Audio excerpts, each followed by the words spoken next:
I guess what I'm saying is this, that in response to that cultural pressure that you need to get married in order to be a full person, Christianity has always said, no, you don't. You don't have to, right? It offers an option that says there's a different way to be. There's a higher calling and a different goal and purpose in life. You're playing by a different a different agenda than the person who says, well, this is what my culture says I need to do.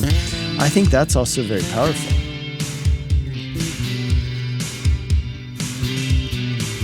Hey, welcome to Whitefields Community Church Sermon Extra. Great to have you with us once again this week. I'm here with Pastor Cady. He's the pastor of Whitefields Community Church here in Longmont, Colorado. And we're in our series again, Grace and Truth, as we're going through the book of 1 Corinthians, Paul's letter to the Corinthians, and just some great stuff that we've already looked into. We've got to chapter 6 now, chapter 6, verse 12 through chapter 7, verse 9, and you can find it at whitefieldschurch.com. On the title of today's, the message was, Why Does God Care What I Do With My Body? And very, very good stuff. Good stuff. If you missed it on Sunday, whitefieldschurch.com, you download it there, or any of your favorite streaming platforms, YouTube, Facebook. We're all over the place. And if you would, just like, subscribe, give us a thumbs up, write a review. Any kind of conversation we have over these topics really helps just kind of boost us in the algorithm. And when people are asking questions about these things, we can provide them with Christ-centered and gospel-centered content. So if you do that, certainly help us out. And also, we just want to hear from you and, see who's engaging with this and whether or not it's blessing you. And if it does, just go ahead and share it. And so we find ourselves here in 1 Corinthians chapter 6 and then into chapter 7, looking at kind of the principles of marriage and some of the things that Paul was talking about. And, one of the questions that kind of, I have been thinking through as well is, what do you think, like in this day and age, that the church has kind of placed too much emphasis on the need for people to get married? Yeah, I do think that they have. Now, on the one hand, we got to remember that the Bible says a lot of really good things about marriage, right? It talks about it in the first 2 chapters a bunch. And it says that as kind of the pinnacle of creation, God created human beings, said that they're very good, but that it wasn't good for the man to be alone, so he made a partner suitable for him.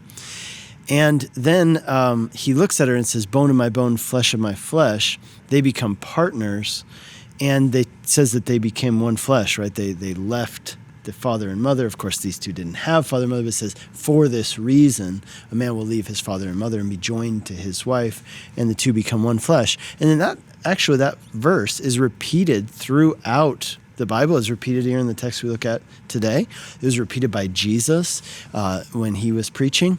So we also know that the Bible says that he who finds a wife finds a good thing. Right? It talks about these sorts of things. The fact is that statistically, in the West, 80 to 90% of people will be married at least at some point in their life. But that also means that 100% of people will at some point in their life be single. And that's also really interesting because, Jesus was single, never sought to be married. Now, you could get into why. Was it because he knew that he came to die? I think so. Was it because he was homeless and was an itinerant preacher? I think that has a big part of it. Was it because he was focused on his mission? Absolutely. We know that Paul the Apostle was a single man. It's interesting because there's some evidence that would suggest that he was not always single, that he was actually married. That evidence has to do with the fact that he was part of, according to the book of Acts, the Jewish council, which you call a Sanhedrin, and to be a member of that, you had to be married. It was to be a Jewish person in right standing as an adult, you had to be married. And I think that we've adopted some of that. To think about that, wait a second, why did they have to be married? Is that an extra biblical thing? And it certainly was, it's cultural. And I think that in evangelical culture or Protestant subculture, we have become, in some ways, we've picked up some things which aren't necessarily biblical. They're cultural, doesn't mean they're bad or good, but we need to critique our culture, and we need to go back to the Bible and kind of circle back and say, okay, what we're doing, what we're emphasizing, is it good, is it biblical? I read something interesting. It said that in the early 20th century, there were writings to Protestant evangelical churches saying that they were not focusing enough on marriage, that they were too much emphasizing or glorifying singleness. I think that the pendulum has swung since then. I think there are a lot of reasons for it. I think some of them have had to do with politics, but not only politics, right? So we've come to this place where there is definitely a big emphasis on marriage in a way that seems like, let's say, if you were a single person in a Christian church today, and I've heard this from single friends, adult single people, have said that they often feel left out, right? They'll join a community group, and it'll be all couples, and then they're like the one single person. And the other option is, I guess I go to the singles group, where they feel like they've been kind of relegated, right, to the kids' table, if you will, or that the singles group exists so that single people can stop being single and get married. And there can be this thing like, here's what you do in life. You go to school, and then as soon as you get out of school, people start drilling you all the time. Hey, when are you getting married? Hey, is there anybody that you like? Now, this is true not only in the church, it's true outside of the church, but I think that as a church, we need to be sensitive to it, that what we communicate through the questions we ask, the words that we use. Think about it. If we talk about family picnics, well, is there room in there for a single person? What are we communicating? And as I said on Sunday, we need to emphasize what the Bible teaches, which is that you can absolutely be a single person and have a completely fulfilled life, because the purpose of life, the pinnacle of existence, is not to find a spouse and get married, right? It's to walk with the Lord, know the Lord, fulfill his purpose and calling for your life. That is the goal and the thing that we're seeking after, not just getting married. And like I said on Sunday, if it helps you to run the race that God has set before you, then good. But if it doesn't help you, then it's definitely not like a biblical command. It's not something that you need to feel bad about. I just think that we as a church, we need to be a place where, Paul can say at one point in his life, I am who I am by the grace of God. There's a difference between complacency and contentment. Contentment says, where I am in this moment, I receive this as God's will for my life. Now, it might change in the future, and maybe I want it to change. Maybe I'm pursuing that. Like, I remember there was a time in my life when I just had no money, none at all. And I remember being challenged by Paul's words, which in Philippians, he's literally talking about not having any money and saying, I have learned to be content in whatever situation I'm in. Now, that doesn't mean when you say I'm content, I receive this as God's place for me, that I'm never going to try to change my situation or that it's bad to wish that I wasn't broke. It just means that I'm going to accept this place I'm in right now as God's will for my life, and I'm going to seek to serve him in this place and receive what are all the benefits that come from being in this situation that I'm in. And, what are the unique opportunities that I have in the midst of this, et cetera. So all that to say, yeah, I do think there has been an overemphasis on it. I can think of some examples of that we could talk about a little bit more. But yeah, let me kick it back to you. Well, and one of the things that came to mind, when you're talking about, our church, churchies or Christianese, you always talk about there's two most important decisions you're going to make in your life, and that's your salvation and who you're going to marry. I mean, I've heard that probably so many times, especially in youth circles, college career groups, or whatever. Like, they're always like paired together, like your salvation and who you're going to marry. And so you're right that in some ways there's that kind of overarching thing. Like, if that's the standard I need to reach, is like, okay, I'm saved now. Now I need to find my partner. And, Paul kind of is, especially in Corinthians, I think, one of the things you brought up in the very first chapter was a phrase, you see, we have a higher calling in Jesus. And I think when you look at, marriage is a great thing, but we have a higher calling. And if marriage is not something that you're going to be called into, then you have something greater that God has called you to, and marriage is not the end all. And, maybe that's something that we have to, as pastors and teachers, have to communicate more and more to the church, because, we were discussing beforehand, there have been some unfortunate situations where, the kind of pressure, I was telling you that, I could name 3 couples that I knew where they felt pressure from their parents and pressure from the church to get married. And now, they got married and they're Christians now, so the pool of people that they can choose from is much smaller. And they literally told me, on their way to divorce court, that, I married him because he was a Christian. And, you had that pressure. There was, that I needed, because that's what marriage is. The next thing. I'm saved, now I get married. And so, that's kind of what we're trying to avoid through this situation. Yeah, that idea of having a higher calling, I think, is really important. That the highest calling in life is not to be married. Marriage is an ends to a mean, or mean to an end, means to an end. It's not the end in itself. It's not the end goal, right? Like I was talking about on Sunday. Like, if you're running a race, if there's something that can help you run that race, then good. But it doesn't need to be. But I would say this: it's not just in Christian subculture that this exists.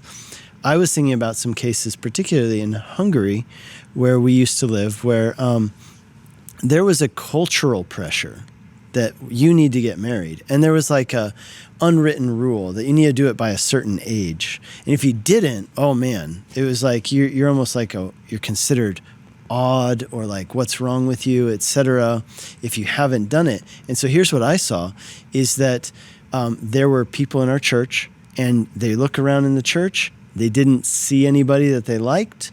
They, maybe they went to some other conferences or something like that, trying to find out if they could find somebody, and they didn't. So you know what they did? They said, okay, well, I still believe in Jesus, but I'm just going to go and live a worldly life. I'm going to not follow Jesus, not be involved in church anymore. I'm going to go out to, literally, I'm not even exaggerating, bars, clubs, etc., where people meet each other, so I can meet somebody, because the pinnacle of existence, like I would be missing out if I just followed Jesus, if that meant I would never get married. So instead of following Jesus, I'll go find somebody who's not a believer. I'll compromise on that thing. And then maybe later in life, when I have a kid or something, I'll be able to bring my kid to church. And then they often do, right? Which is like, where's your spouse? You got married. Oh, well, yeah, he's not a believer. He's not coming. I know a lot of people are in that situation. And I know from talking to them, it's very hard. I guess what I'm saying is this, that in response to that cultural pressure that you need to get married in order to be a full person, Christianity has always said, no, you don't. You don't have to, right? It offers an option that says there's a different way to be. There's a higher calling and a different goal and purpose in life. You're playing by a different a different agenda than the person who says, well, this is what my culture says I need to do. I think that's also very powerful, that we can say, look to Jesus and you have a different mission in life other than just finding somebody and getting married. Yeah, and the irony is that you speak to a lot of married couples and they say, well, the reason why, that have very successful marriages, and the reason why I say, well, my spouse loves God more than they love me, and that's kind of, obviously when they got together, they weren't necessarily looking for each other. They were looking for the Lord, and the Lord brought them together. Mm-hmm. I think that's a good principle to have, is to have, your love for the Lord and then love for people, and then let God take care of those details. And it is a very nuanced and very complex question, and not something we can probably cover. Well, I will say this. Meeting. One of the things I often encourage people about is to say this. I think the best basis for a marriage is it's a kind of phrase I coined for myself. Maybe somebody else already did it before me, but I call it spiritual friendship. And I base it a little bit off of, C.S. Lewis had this book he wrote, Four Loves. And one of those, he talks about how friendship works. And he says friendship happens. He said, look, the posture of lovers is that they look into each other's eyes and they say, I'm infatuated with you. But he said the posture of friendship is not two people looking into each other's eyes, infatuated with each other, but it's two people standing side by side, looking at a third thing and talking about how much they love that thing. And then they look over at each other and they say, oh, you too. I never realized. I thought I was the only one. And that was kind of what I described on Sunday with my whole thing with Rosemary and how we got together, is that was the basis for our friendship. We both were interested and devoted to something other than each other. And that became the basis for what I would call a spiritual friendship, which I would which I would argue is the best foundation for a marriage or a romantic relationship, is when you say, we both love the Lord, we're both pursuing these things, and hey, since we're doing that, we could do that together, we could be a team. I think that is a very strong foundation, very much like what you're saying. I think that when you meet people who have that, they're essentially, their marriage has a mission to it and a calling beyond the marriage itself, and that, I think, is super powerful. Now that brings up another question that comes to mind, just thinking about East and West and the function of marriage within societies. Would you think that in our Western culture, the self-fulfillment issue, where marriage is something I need to fulfill myself, compared to, you would say, like a Jewish wedding or Arab wedding or those kind of things, there is a function to the marriage for raising family, for working, for working a farm, for doing, there's that functional element to it as well as the romantic side, whereas we've almost in a sense taken the function out of marriage in the Western culture, and as you said, we're doing something together, looking at something else, where Western marriage, and we're talking Christian, non-Christian, it's about I need to be fulfilled in this marriage. Do you think that plays into it a lot? Oh, hugely. I mean, yeah, I think you're really hitting on something important here, is that this is a part of the big problem that we see in the West with marriage, is that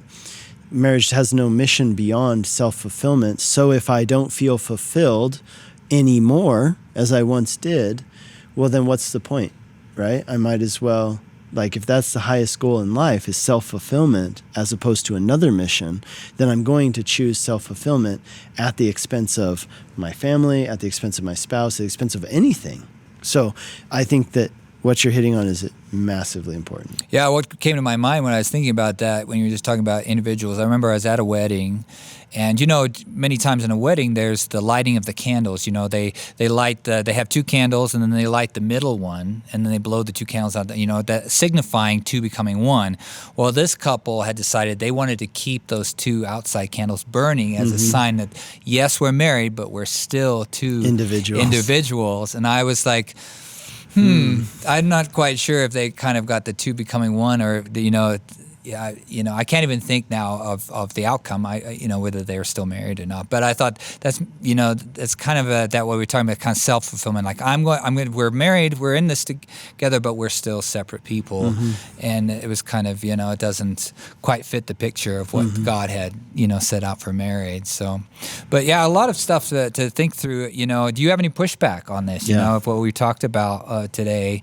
It's a huge, complex topic, and not to be covered in the 15 minutes of discussion, but just something worth thinking about as we look at marriage, and we just think the implications, the pressures that go into all these kind of things. And maybe you're at that place right now, you're feeling pressure to be married, and maybe God's saying he has a higher calling for your life, and he's going to take care. Seek first his kingdom, and those things shall be added unto you. And that's just a great principle to live by, and a spiritual principle to live by in life. So, hey, you got pushback, you got some, let's have a discussion on this. It'd be interesting to hear what you have to say on this topic. And if you missed the sermon on Sunday, whitefieldschurch.com, you can download it there. And we look forward to seeing you next week. God bless.